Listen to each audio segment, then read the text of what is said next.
अस्सलामुअलैकुम, welcome back to my channel lifestyle with रूज में। आज जो मैं आप लोगों के लिए रेसिपी लेकर आई हूँ वो है इंस्टेंट मसाला नान पकौड़े की रेसिपी। दोबारा ये जो बारिशों का जो स्पेल आया है, अल्लाह इसको हम सब के लिए रहमत बनाए, आमीन। शाम की चाय हो, बाजार जैसा नान पकौड़ा घर में बनाए।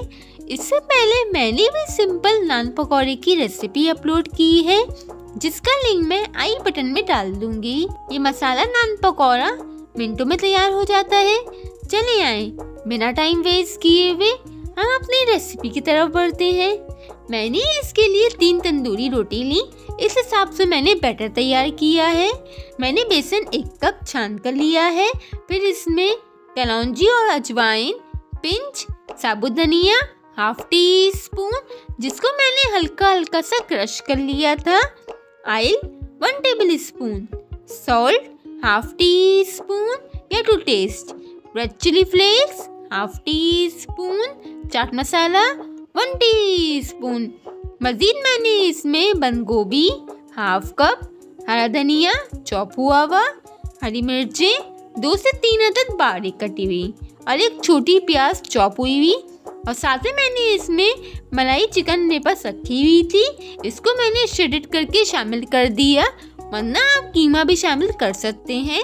इन सब चीज़ों को मिक्स करके पेस्ट जैसा बैटर तैयार कर लिया। क्योंकि हमें ये रोटियों पर स्प्रेड करना है, तकरीबन इसमें मेरा हाफ कप पानी यूज हुआ है। आप बैटर की कंसिस्टेंसी देख सकते हैं। अब मैंने 3 नान ले लिए थे। दूसरी तरफ मैंने फ्राई पैन में ऑयल को गर्म होने के लिए रख दिया था, क्योंकि ये डीप फ्राई होंगे। रोटी के दोनों तरफ मैंने पानी ब्रश किया।